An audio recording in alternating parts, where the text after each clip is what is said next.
Romanos 5, en la segunda parte del capítulo, y vamos a pasar a Romanos 6.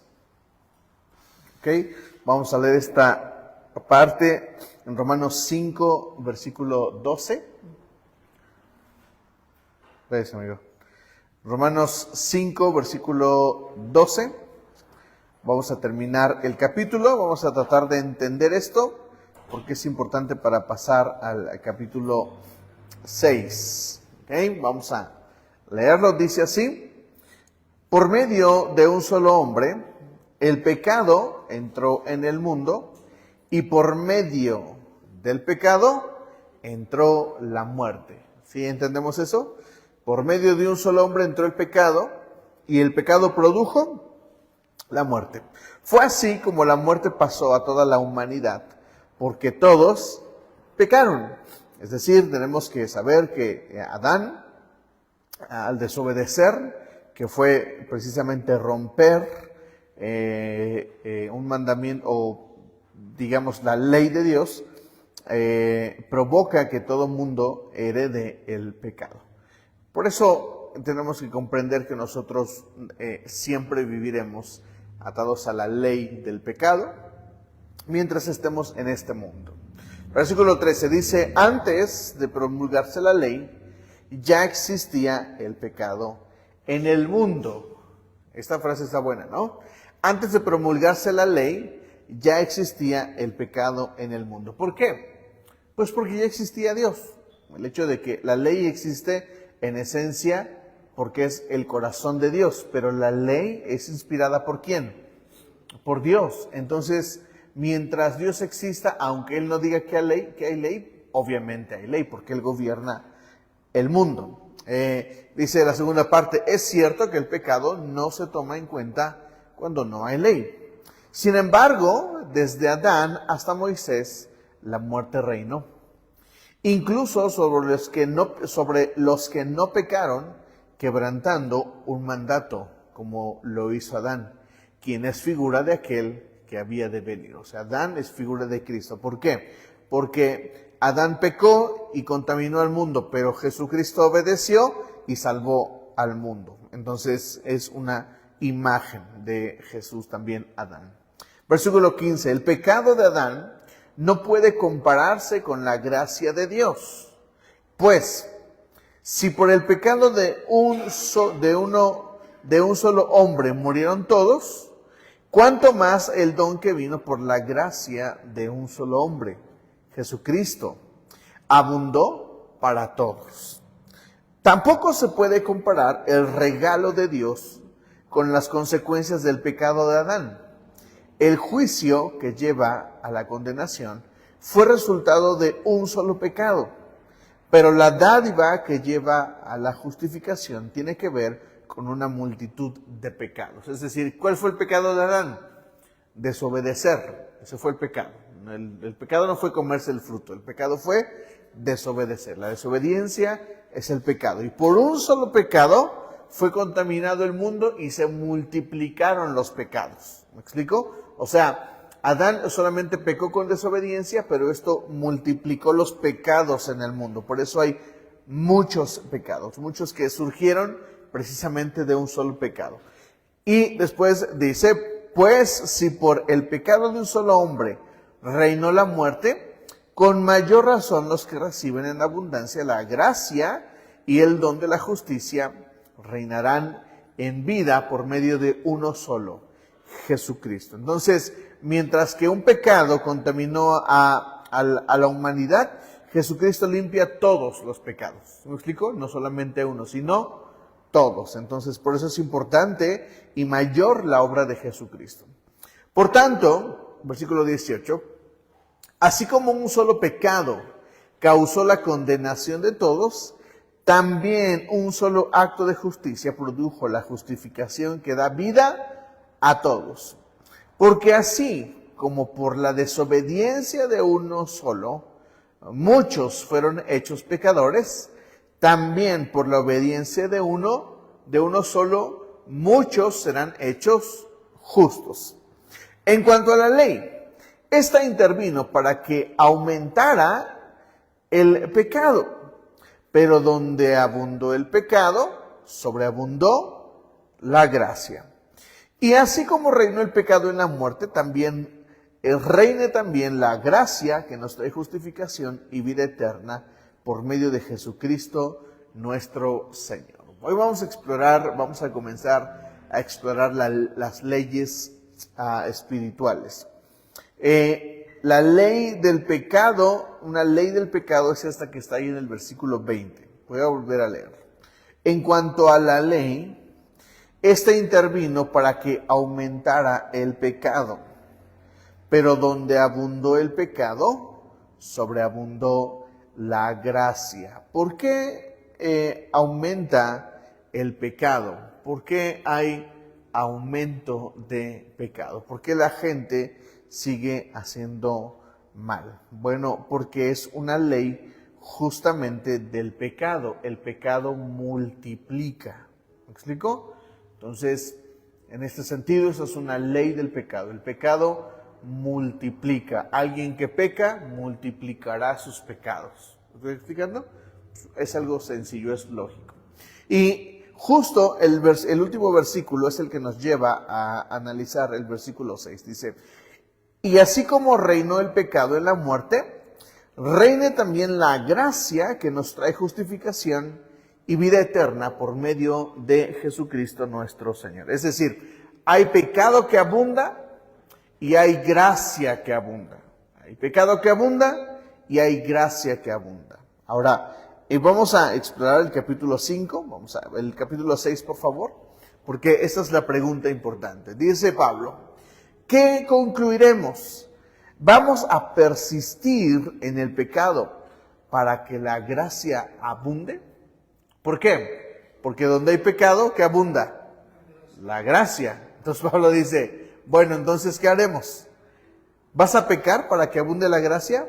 No, Pablo dice eso. De ninguna manera, nosotros que hemos muerto al pecado, ¿cómo podemos seguir viviendo en él? ¿Acaso no saben ustedes que todos los que fuimos bautizados para unirnos con Cristo Jesús, en realidad fuimos bautizados para participar en la muerte? Esta parte es como las letras chiquitas de un contrato. Funciona de la siguiente manera. La ley del pecado está en mí. Siempre voy a pecar. Pero cuando no tengo a Cristo, estoy encadenado por el pecado. Porque éramos ¿qué? Esclavos del pecado. Por eso la imagen de Egipto. Cuando se libera al pueblo, ¿se le libera de qué? De la esclavitud. ¿Me explico? Entonces, cuando Jesucristo viene a nosotros, ¿nos libera de qué? Del pecado. Egipto es la imagen del pecado, es el símbolo del pecado. Entonces, cuando yo soy liberado por Cristo, soy liberado de las cadenas del pecado. Entonces, si alguien me libera, uno parecería pensar que ya estoy libre y que no tengo que hacer nada más. Pero este es un pensamiento un poco absurdo. Lo que dice Pablo es que es esto, son como las palabras chiquitas del contrato. Es como si, imagínense alguien que está en la cárcel y lo liberan. ¿Para qué lo liberan?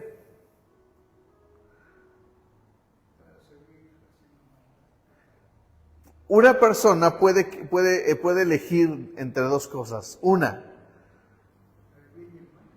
o elige portarse bien, o elige volver a pecar para volverse a meter a la cárcel. ¿Me explico? Bueno, muchos cristianos vivimos así. ¿Qué estoy diciendo? Que muchos cristianos vivimos una vida que sigue complaciendo el camino del pecado. No hemos entendido lo que dice Pablo. Él dice estas palabras y las dice como que vienen en las letras chiquitas del contrato, diciendo, tú piensas que el hecho de que seas salvo significa que puedes hacer lo que quieras. Y Pablo dice, no. Les voy a aclarar una cosa, dice Pablo. Ustedes deben de comprender que si ustedes fueron salvados, es para que formen parte de una justicia. O sea, en otras palabras, no te salvé para nada. ¿Me explico? Hay una doctrina en iglesias, hace tiempo salió esta doctrina en la que se dice que la salvación no se pierde. Es una doctrina que se predica mucho. Y muchos cristianos tenemos dificultad para responder esa pregunta. ¿La salvación se pierde? Por supuesto que se puede perder. De otra forma no diría Pablo, cuiden esta salvación tan grande. ¿Me explico? Entonces, en ese sentido, nosotros necesitamos comprender que fuimos bautizados. Ahora, noten la palabra que usa Pablo. Bautizados. ¿Qué significa bautizados? Bueno, la palabra ya la sabemos, se las enseñé en su prebautismal. Baptismo, que significa sumergir por completo. Y la palabra bautismo significa o representa muerte y resurrección. En este sentido, lo que Pablo está diciendo es, lo voy a parafrasear, lo voy a decir con palabras que dan el significado a la palabra bautismo. Dice el versículo 3, ¿acaso no saben ustedes que todos los que fuimos muertos y resucitados para unirnos con Cristo Jesús, en realidad fuimos muertos y resucitados para participar en su muerte?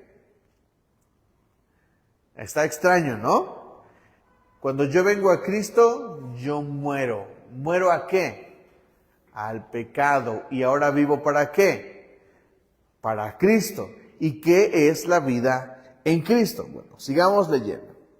Por tanto, versículo 4, por tanto, mediante morir y resucitar, fuimos sepultados con Él, ¿en dónde? En su muerte, de modo que, así como Cristo resucitó por el glorioso poder del Padre, también nosotros andemos en una vida nueva. Es decir, ser cristiano o ser hijo de Dios me debe de llevar a una identidad de la vida en Cristo. ¿Me explico? Entonces, en este sentido, lo que yo necesito comprender es que la nueva vida en Cristo me capacita para vivir la vida de Cristo. Y tengo que entender que este proceso es durante la muerte y la resurrección. ¿Ok? Por eso yo necesito entender y saber si realmente he muerto a mis pecados, si realmente he renunciado a mi vida pasada, si realmente he logrado avanzar sobre la vida que debería de representar una vida resucitada, la vida de alguien que murió y que resucitó. Lo voy a ejemplificar con lo siguiente. Ustedes han visto videos o entrevistas últimamente se hizo muy famoso Fermín Cuarto. Fermín Cuarto era el vocalista de una banda muy famosa que se llamaba Control Machete. Bueno, Control Machete se hizo muy famoso en su tiempo y un día de repente se enteraron que Fermín Cuarto ya era cristiano. Bueno, ahora lo están entrevistando un montonal de gente, le hacen muchas entrevistas. Y un cuate le hace una entrevista y le dice esto: ¿volverías con la banda de Control Machete? ¿Por qué no vuelves? ¿Por qué no haces discos otra vez con Control Machete? ¿Por qué no se vuelven a unir? Y Fermín Cuarto responde de esta manera. Él dice, no puedo. Y él le dice, ¿pero por qué? Te ofrecen un contrato, te están ofreciendo discos, te están ofreciendo todo. ¿Por qué no? Y Fermín Cuarto dice esto. Él dice, porque yo, dice así, yo ya no soy el Fermín Cuarto de Control Machete. Esa persona ya no existe. Entonces, como ya no existe, no puedo regresar al pasado. ¿Me explico? No puedo volver a tomar aquello en lo que ya morí. Yo quisiera plantear esta pregunta, Nenita, Rubén, Mike, que es importante que nosotros podamos contestar. Si realmente hemos muerto, si realmente hay cosas de nosotros que han muerto, y si hay cosas de nosotros que han resucitado. ¿Ha muerto nuestro, por ejemplo, por decir cosas, ha muerto nuestro amor al dinero? ¿Ha muerto nuestro amor a los placeres? ¿Ha muerto mi amor a cualquier cosa que pudiera representar un ídolo para Dios? Lo que estoy diciendo es que la vida de un cristiano sí debe de cambiar. ¿Me explico? No es que simplemente Dios te perdonó y ya, sino que tu vida sí debería de tener un cambio, y un cambio abismal, un cambio trascendental. Ahora, ¿en qué debería de cambiar? Esa es la gran pregunta. Ese es el asunto. No voy a profundizar en eso ahora, porque vamos a profundizar en eso después. Pero en este momento necesito entender que yo he sido llamado a una resurrección. ¿Por qué? ¿Por qué tengo que tener claridad de esto? Porque el pecado esclaviza. Pero si soy liberado por Cristo, entonces Cristo me resucita. Pero Cristo también cambia las cosas y me pide, de hecho, que las cosas se manifiesten. Por eso la Biblia dice esto: la fe sin obras es una fe muerta, porque no importa cuánto digas que eres salvo, si no estás viviendo esa realidad tuya de que eres salvo. ¿Me estoy explicando? Vamos a seguir leyendo el versículo 6. Dice: sabemos que nuestra vieja naturaleza fue crucificada con Él, para que nuestro cuerpo pecaminoso perdiera su poder. Voy a volver a leer esta parte. Sabemos que nuestra vieja naturaleza fue crucificada con Él, para que nuestro cuerpo pecaminoso perdiera su poder. De modo que ya no siguiéramos siendo esclavos del pecado, porque el que muere queda liberado del pecado. ¿Qué es esa cosa que hace Jesús, que hace que nuestro cuerpo pecaminoso pierda su poder? Dianita, ¿cómo explicas esto? Voy a volver a leerlo y explícalo en tus propias palabras. Sabemos que nuestra vieja naturaleza fue crucificada con Él, para que nuestro cuerpo pecaminoso perdiera su poder. Que nuestros pecados fueron limpiados cuando Él fue crucificado. Ajá. ¿Y tu cuerpo? Sabemos que nuestra vieja naturaleza fue crucificada con Él, para que nuestro cuerpo pecaminoso perdiera su poder. Yo entiendo que a través de Él, obviamente por el Espíritu Santo, Él es el que hace el cambio en ti. Si no está el Espíritu Santo, por más que quieras, no puedes cambiar, porque precisamente nosotros somos pecadores. ¿Ok? Rubén, ¿cómo lo entiendes? Pues ahí, como dice, fue crucificada con Él. O sea, morimos con Él para volver a nacer y ser diferentes, ¿no? O sea, dice, nuestra vieja naturaleza fue crucificada con Él. O sea, murió con Él para que nuestro cuerpo pecaminoso perdiera su poder. O sea, morimos con Él, nos limpia del pecado y volvemos a nacer. Ok. Limpios, no más.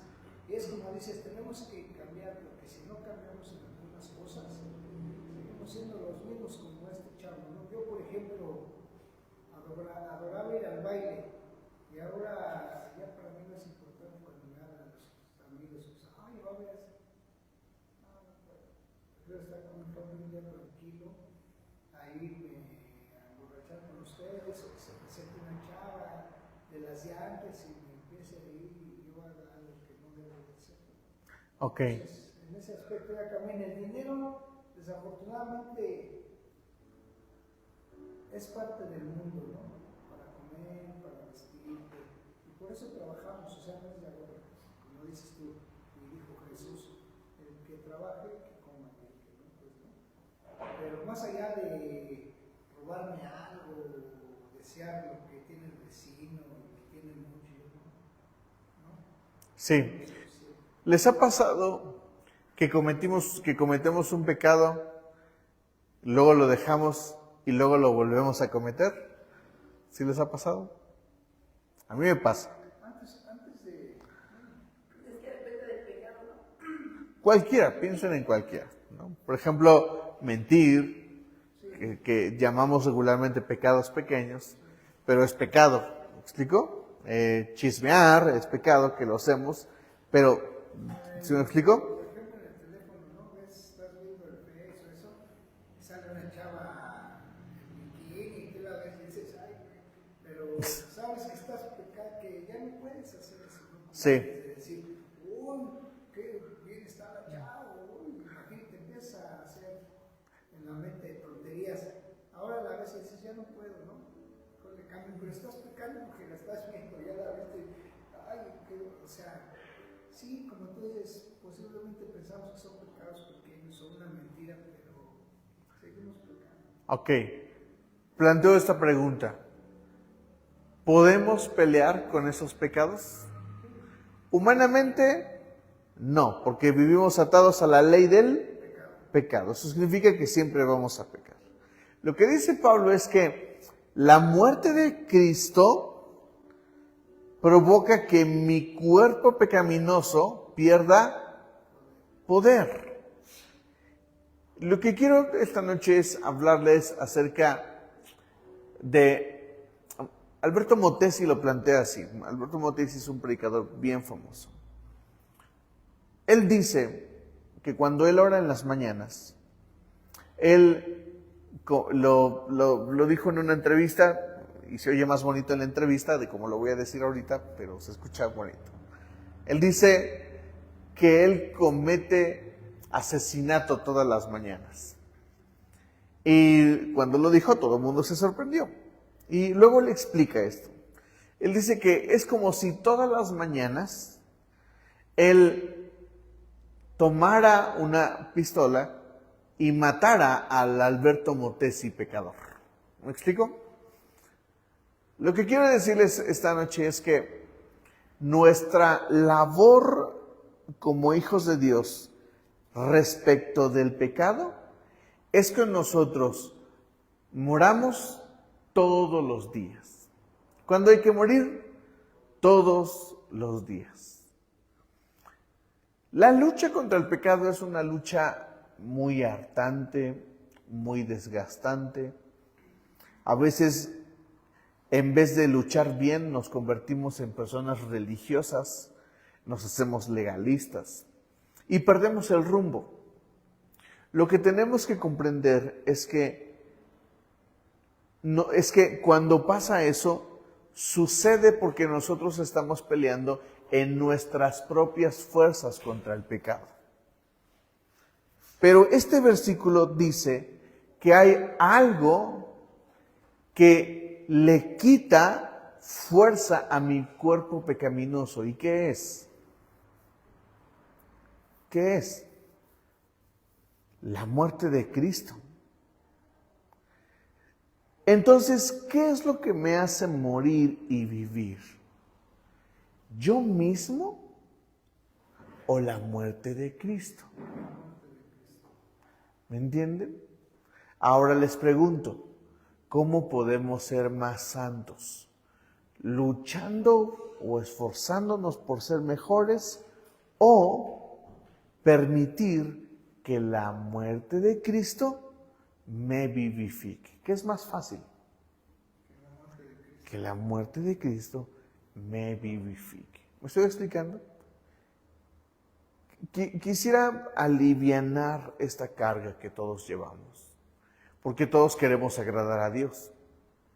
Todos quisiéramos dejar de hacer cosas que hacemos y que a veces nos hacen, nos provocan una carga muy pesada. Y que a veces no entendemos que estamos luchando con ella de la forma equivocada. Y esa pelea está destinada a perderse. Porque jamás voy a lograr ganarle a mi pecado. Porque no es algo que yo pueda ganar en mi humanidad. No hay nada. Nada. La razón por que los sacerdotes comenzaron a surgir fue precisamente por la búsqueda de la santidad. Cuando Constantino instituyó el cristianismo como la única religión, algunos hombres en búsqueda de la santidad, como vieron que no podían, comenzaron a crear movimientos que después se dieron en los sacerdotes. Y los sacerdotes han visto el lazo que traen acá, como cinturón, y que tiene varios nudos. Los nudos significan los votos que ellos han hecho. Y una cosa muy característica que hicieron los primeros sacerdotes, de ahí vienen las órdenes, es que se fueron a esconder a otros lugares. Por eso hay templos alejados. Por eso hay conventos. ¿Por qué en un convento hay puras monjas? ¿Por qué no hay hombres? Porque están evitando ¿qué? Pecar. ¿Me estoy explicando? Y muchos de nosotros, la verdad, es que vivimos como los sacerdotes. Vivimos como monjas. La verdad. Nos queremos ir y afligir nuestros cuerpos para vivir la santidad que no hemos podido vencer. ¿Me explico? Les voy a dar un ejemplo. La Biblia dice que las malas compañías corrompen las buenas costumbres. ¿Estamos de acuerdo en eso? Pero yo digo algo. ¿Cómo es que Jesús se juntaba con pecadores? ¿Cómo es que sus discípulos se juntaron con esos pecadores? Y yo quisiera decir que ninguno cayó, pero la verdad es que varios, el peor de todos, Judas, que cayó en pecado de todo lo que alrededor le representaba. ¿Me estoy explicando? Pero de esos 12, 11 salieron vivos. ¿Me estoy explicando? ¿Por qué? Si la Biblia dice que las malas compañías corrompen las buenas costumbres, ¿qué tenían esos 11 que podían crecer, que podían ser más? Miren,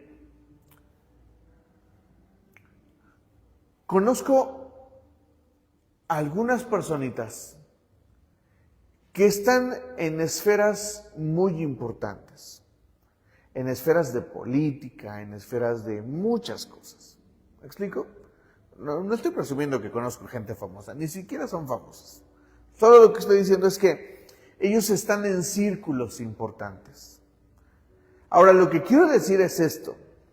Es que cuando yo los conocí, ellos eran cristianos de iglesia. Buenos cristianos. Incluso algunos de ellos los escuché predicar. Pero hoy, ellos ya no son cristianos. Algunos jóvenes a quienes pastoreé, hoy en día ya ni siquiera se congregan.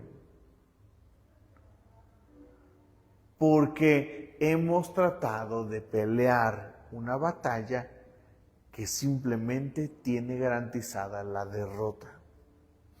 Y yo no puedo vivir tratando de corregir mi pecado, tratando de esforzarme por ser mejor. Lo que necesito es que la muerte de Cristo le quite poder a mi cuerpo pecaminoso. ¿Cómo se hace eso? ¿Cómo yo logro que mi cuerpo pecaminoso pierda poder? ¿Cómo lo hago? ¿Cómo hago que mi cuerpo gane dominio propio cuando se enfrenta al pecado, a la tentación? ¿Cómo lo hago? La respuesta es simple y es bien sencilla: la sangre de Cristo. Yo necesito desarrollar mi oración a niveles profundos. ¿Qué significa un nivel profundo? Necesito desarrollar una oración donde el Espíritu Santo realmente obre en mi vida. Ojo, con esto no estoy diciendo que cuando ores tengas forzosamente que orar en lenguas o que tengas que temblar o que te rías. No estoy diciendo eso. Estoy diciendo que tengamos oraciones profundas, donde realmente yo pueda acceder a la presencia del Señor y pueda conectarme con Él, y que yo sepa que me conecté con Él. Muchos, hablando del tabernáculo y de esto que estamos viendo en los domingos, muchos llegamos con las acciones de gracias y nos quedamos en el altar del sacrificio. ¿Ofreciendo qué? Sacrificio, porque solamente nos hemos esforzado por pasar ese tramo. Pero lo que no hemos hecho es pasar más adelante y entregar realmente el sacrificio y dejarlo atrás para pasar al lugar santo. De esto voy a hablar el próximo domingo, pero voy a dar un adelantito ahorita. El altar de bronce, ¿de qué está hecho? El altar del sacrificio, de bronce. El lavacro está hecho ¿de qué material? De bronce. Bueno, ¿qué tipifica el bronce en el tabernáculo? Miren, se los digo. El bronce tipifica juicio. Pero cuando entras al lugar santo, ya no hay bronce. La mesa de los panes de la proposición y el candelabro, ¿de qué están hechos? De oro. Es decir, tengo que pasar del juicio a la deidad. ¿Qué representa el oro? La deidad. Cuando vinieron los reyes de Oriente y le trajeron regalos a Jesús, ¿cuáles fueron los regalos? Oro, incienso y mirra. ¿Qué representa el oro? La deidad. El oro es un regalo de adoración para Dios. Y en el altar, en el tabernáculo, lo que hay es una mesa de la proposición y un candelabro que están hechos de oro. ¿Qué significa esto? La deidad. ¿O qué representa? La deidad. ¿A quién representa? A Dios. ¿Qué significa? Que en el lugar santo es donde yo me conecto con Dios. Y yo necesito dejar atrás los sacrificios que nos esforzamos por hacer. Fíjense, ¿qué sacrificios hacemos en nuestra vida cristiana que pensamos que nos van a hacer más santos? Número 1, venir a la iglesia. Pensamos que venir a la iglesia nos va a hacer más santos. ¿Y es cierto? No. Ayuda, obviamente, es todo lo que debemos de hacer y forma parte de la atmósfera, sí. Pero de acuerdo a este texto, ¿eso me santifica? No. ¿Me explico? Leemos mucho la Biblia, pero a veces la leemos sin verdadera sinceridad y sin buscar ahí lo que realmente el Señor nos quiere decir. Queremos buscar nuestra opinión, queremos buscar algo que dé lo que yo quiero escuchar, pero no lo que Dios me quiere decir. Y cuando hago eso, eso no sirve absolutamente de nada. ¿Qué necesito hacer? Otra cosa que hacemos que pensamos que nos va a hacer mejores es ofrendar y diezmar. Y no. Pablo nos lleva a un lugar donde podemos descansar y decir, no puedo contra mi pecado.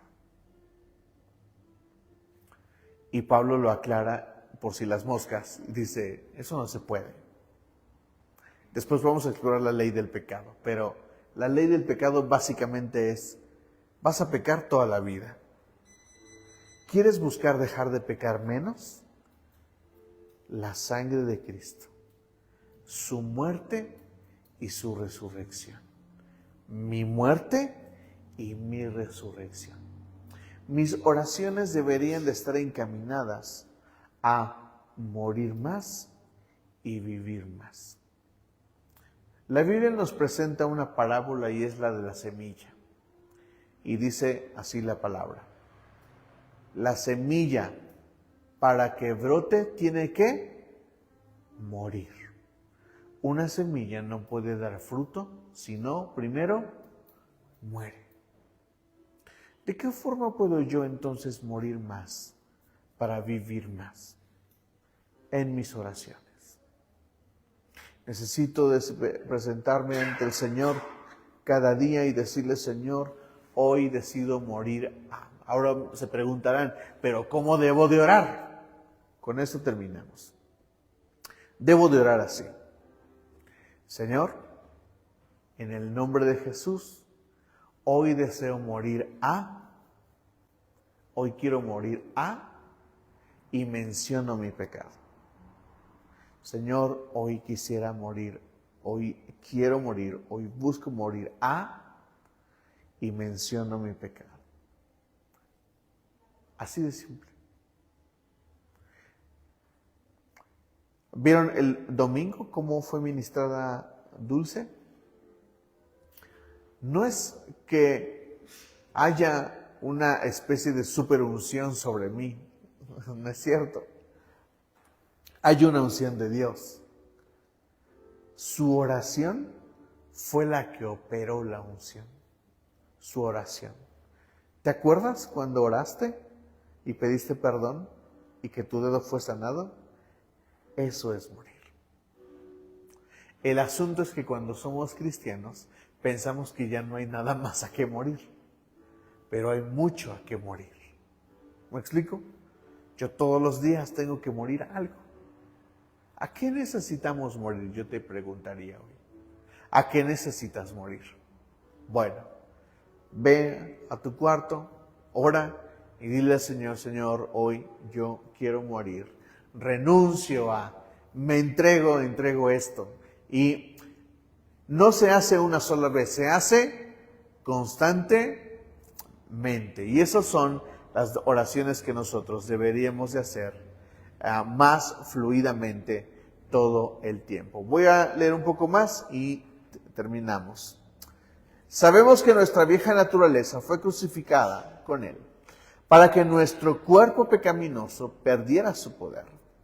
De modo que ya no siguiéramos siendo esclavos del pecado, porque el que muere queda liberado del pecado. Ahora bien, si hemos muerto con Cristo, confiamos en que también viviremos con Él. Pues sabemos que Cristo, por haber sido levantado de entre los muertos, ya no puede volver a morir. La muerte ya no tiene dominio sobre Él. En cuanto a su muerte, murió al pecado una vez y para siempre. En cuanto a su vida, vive para Dios. De la misma manera, también ustedes considérense muertos al pecado, pero vivos para Dios en Cristo Jesús. Con esto terminamos con este versículo. De la misma manera, también ustedes considérense muertos al pecado, pero vivos para Dios en Cristo Jesús. ¿Me dices amén? Busquemos entonces morir cada día más al Señor. Que sus oraciones resulten en su santificación continua. Vamos a orar y vamos a dar gracias al Señor.